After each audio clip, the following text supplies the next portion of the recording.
cà phê mênh mông chỗ cao nguyên xanh ngời. Yeah. Rồi mắt khô cát cho bao đời say mê. Rung na bên nhau như bao đời mong chờ. Yeah. Nắng gió ấm áp cho cao nguyên hát. Cao nguyên hôm nay như bao cơn say, chỉ cần trao tay nơi đâu ai hay. Khúc hát ấy rây cho ta nắm tay, thì nhịp xoang quay lòng ta mê say. Cao nguyên hôm nay như bao cơn say, chỉ cần trao tay nơi đâu ai hay. Khúc hát ấy rây cho ta nắm tay, thì nhịp xoang quay lòng ta mê say. Cao nguyên ấm nồng em trong vòng tay, cao nguyên thấm nồng yêu thương nồng say. Say cùng cao nguyên, say cao nguyên say. Yeah.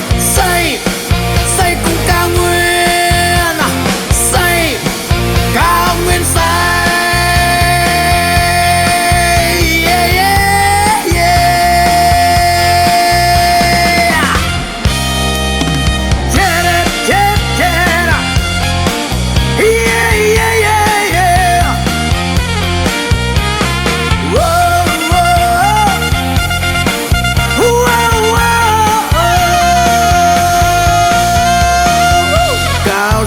Cà phê mênh mông chỗ cao nguyên xanh ngời.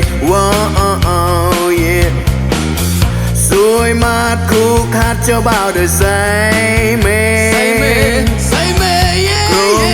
Rung na bên nhau như bao đời mong chờ. Yeah. Nắng gió ấm áp cho cao nguyên hát. Cao nguyên hôm nay như bao cơn say, chỉ cần trao tay nào đâu ai hay.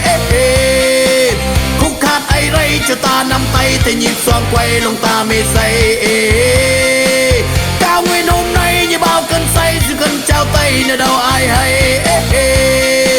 Khúc hát ấy rây cho ta nắm tay, thì nhịp xoang quay lòng ta mê say.